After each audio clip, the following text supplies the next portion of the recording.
అదే విధంగా రోసయ్య గారు కూడా కొడుక్కి తండ్రికి గ్యాప్ ఉంది, వాళ్ళిద్దరూకి డిస్టర్బెన్స్ ఉంది అని చెప్పి కూడా మీడియా ముందు నుంచి రోసయ్య గారు కూడా చెప్పడం జరిగింది కాంగ్రెస్ పార్టీలో ఉండేటప్పుడు.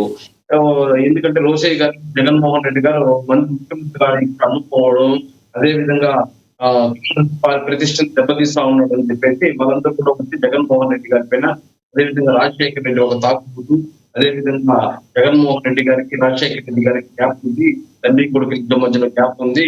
అదేవిధంగా ఏదైతే ఈరోజు కాంగ్రెస్ పార్టీ పెరిగి పెద్దకి ఈరోజు ఇదే కాంగ్రెస్ పార్టీకి కనుమరుగు చేసే ప్రయత్నం చేస్తున్న జగన్మోహన్ రెడ్డి కరెక్ట్ కాదని చెప్పేసి బొత్స సత్యనారాయణ పదే అనేక సార్లు మాట్లాడాడు.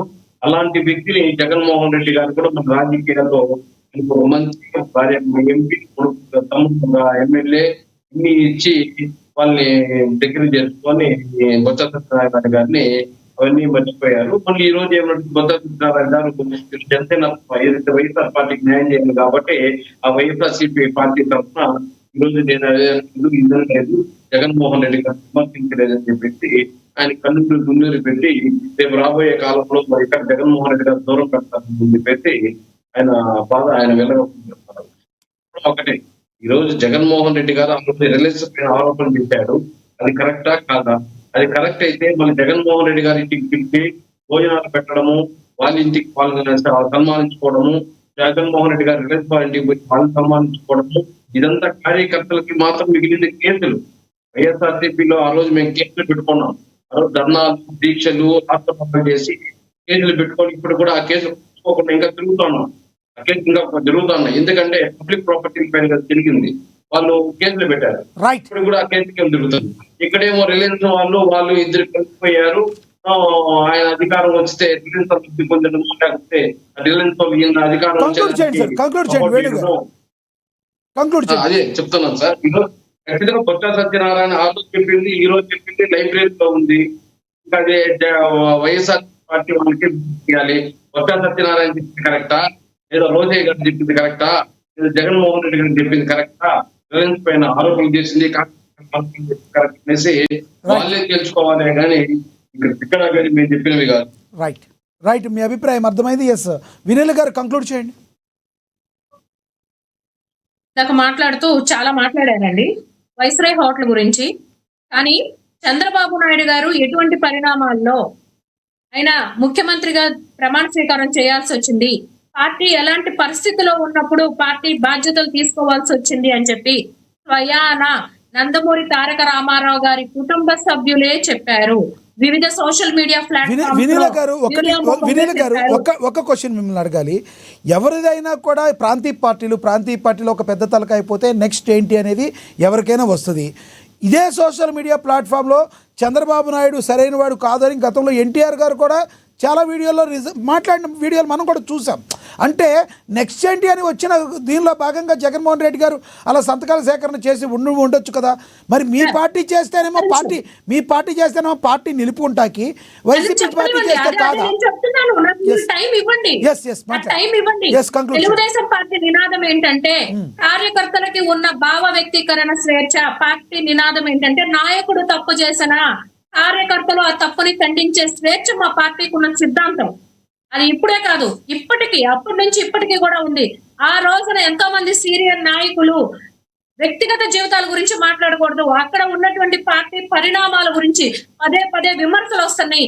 పార్టీ ఆంధ్రుల ఆత్మ గౌరవానికి పెట్టిన పార్టీ ఇది, ఈ పార్టీ గౌరవానికి భంగం కలిగించేలాగా కొన్ని ప్రవర్తిస్తున్నారు అని చెప్పి కుటుంబ సభ్యులు అలానే పార్టీ సీనియర్లు ఎవరైతే ఉన్నారో వాళ్ళందరూ మాట్లాడుకుని పార్టీ గౌరవాన్ని కాపాడటం కోసం ఆ రోజున బాధ్యతలు మార్చారే తప్ప అలానే చనిపోయిన వ్యక్తి శవము ఆ దహన కార్యక్రమాలన్న జరక్క ముందు కుటుంబ రెండో పెద్దగా కొడుకు బాధ్యత తీసుకోవాల్సిన చోట సంతకాలు చేయించిన దానికి చాలా తేడా ఉంది.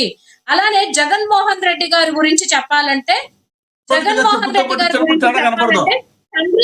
తండ్రి బతుకుండగానే అసహించుకున్న కొడుకు జగన్మోహన్ రెడ్డి, తల్లిని నడి రోడ్డు మీద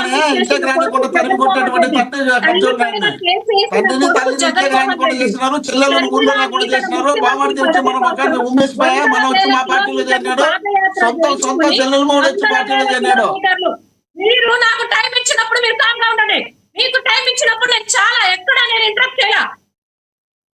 ఇంటర్వ్యూ చేస్తారా ఏంటి గారు? మీ ఇష్టం వచ్చింది మాట్లాడితే ఇంటర్వ్యూ చేయకుండా ఎట్టుంటారు? నిమిషం, మోహన్ రెడ్డి గారు మీకు ఇస్తాను కదా, మళ్ళీ మీ సమయం మీకు ఇస్తాను కదా.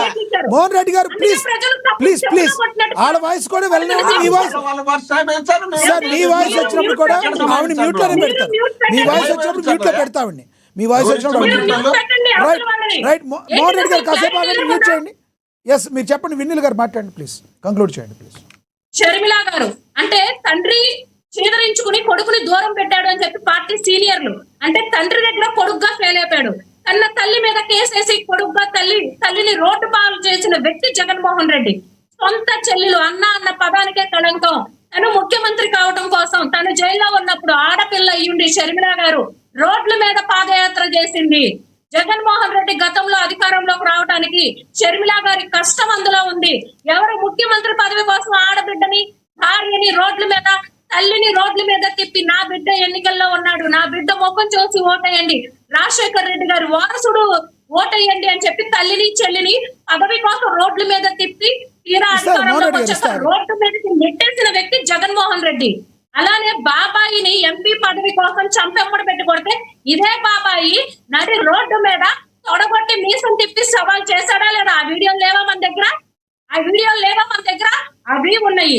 అంటే నువ్వు నీ సొంత కుటుంబ సభ్యుల విషయంలోనే నువ్వు ఫెయిల్ అయ్యావు. నువ్వు రాష్ట్ర ముఖ్యమంత్రివా? ఏ పార్టీకైనా ఉందండి దేశ చరిత్రలో 151 సీట్లు ప్రజలు ఇచ్చి తర్వాత ప్రతిపక్ష హోదా కూడా లేనంత దుర్మార్గంగా నువ్వు అంటే అంత ఘోరంగా నువ్వు ఓడిపోయావు. ప్రజలు నీకు ఆ తీర్పు ఇచ్చారంటే నీ ఫెయిల్యూర్ నీకు తెలియట్లేదా? ఇంకోటి ఏం మాట్లాడుతున్నారండి? వేస్ట్ మీడియా అంట. Waste media. అదే వేస్ట్ మీడియాలో సాధారణ మహిళల్ని పట్టుకుని వేస్టీల రాజధాని అని మాట్లాడితే ఆ మీడియా తాలూకా చైర్పర్సన్ అయి ఉండి ఒక మహిళ భారతీరెడ్డి గారు సాటి మహిళల్ని విమర్శించినప్పుడు ఆవిడి బాధ్యతగా క్షమాపణ చెప్పించగలిగారా? లేదా ఆవిడ బాధ్యత తీసుకుని ఈ ఛానల్ ఎండి నేను కాబట్టి నేను క్షమాపణ కోరుతున్నానని చెప్పారా? లేదు. ఏం మాట్లాడారు? జగన్మోహన్ రెడ్డి గారంట ఓదార్పు యాత్రలు చేసిన మొనగాడు. ఓకే, నీ తండ్రి మరణాన్ని సహజ మరణాలను కూడా అకౌంట్ లో వేసుకుని పాదయాత్ర చేశావు. మరి వంగవీటి రంగా గారి విగ్రహాల ఆవిష్కరణకి వంగవీటి రాధా గారు వెళ్తుంటే నువ్వెవరు నీ తండ్రి విగ్రహాలు ఆపడానికి అని చెప్పి అంటే మీ తండ్రి విగ్రహాల ఆవిష్కరణకి వెళ్ళడానికి ఆయన ఇబ్బంది పెట్టారని చెప్పి వంగవీటి రాధా మాట్లాడలేదా? రైట్. టాపిక్ మీద వినిల్ గారు టాపిక్ మీద కంక్లూడ్ చేయండి. సమయం అయిపోయింది. చాలా టైం ఇచ్చారు.